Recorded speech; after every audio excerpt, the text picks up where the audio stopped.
নমস্কাৰ, মই প্ৰাঞ্জল। আপোনালোকে চাবলৈ আৰম্ভ কৰিছে YouTube channel Assamese food company. আজি আপোনালোকৰ কাৰণে এটা খুব সুন্দৰ আৰু আকৰ্ষণীয় চাটনিৰ ৰেচিপি লৈ আহিছোঁ, যিটোকে আছামিজ ফুড কোম্পানীয়ে যিকোনো ধৰণৰ ৰেচিপি আপোনালোকক বনাই দেখাই থাকে। আজি আপোনালোকৰ কাৰণে মই লৈ আহিছোঁ এটা খুব সুন্দৰ আৰু টেষ্টি ৰেচিপি। এইটো হৈছে পদিনাৰ চাটনি। পদিনাৰ চাটনি কেনেধৰণে প্ৰস্তুত কৰে আৰু কি বস্তু লগত দিওঁ সকলোখিনি আপোনালোকক দেখাবলৈ লৈছোঁ। ব'লক ভিডিঅ'টো আৰম্ভ কৰোঁ। পদিনাৰ চাটনি প্ৰস্তুত কৰিবৰ কাৰণে আপোনালোকে দেখিছে মই ফাইনেলি পদিনাখিনি লৈ লৈছোঁ, চফাকৈ ধুই লৈছোঁ। এইখিনি ফ্ৰেছ পদিনা।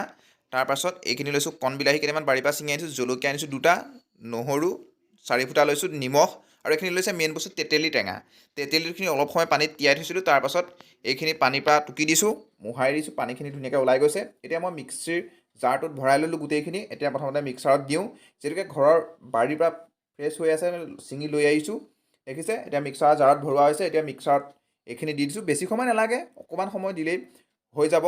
এতিয়া ফাইনেলি মোৰ হৈ গৈছে, এতিয়া অফ কৰি দিছোঁ। পদিনাৰ চাটনি প্ৰস্তুত হৈ গৈছে, আপোনালোকে দেখিছে। এয়া মিক্সাৰ যিহেতুকে অফ কৰিছোঁ, এতিয়া মোৰ চাটনি প্ৰস্তুত হৈ গৈছে। যিহেতুকে মই তেতেলী দিছোঁ, জলকীয়া সকলোখিনি ইয়াত দিছোঁ যিহেতুকে। এতিয়া দেখিছে ফাইনেলি মিক্সাৰ মই এটা খুলি চাওঁ কেনেকুৱা হৈছে আপোনালোকৰ সৈতে একেলগে। এয়া চাওক খুব সুন্দৰ হৈছে একদম।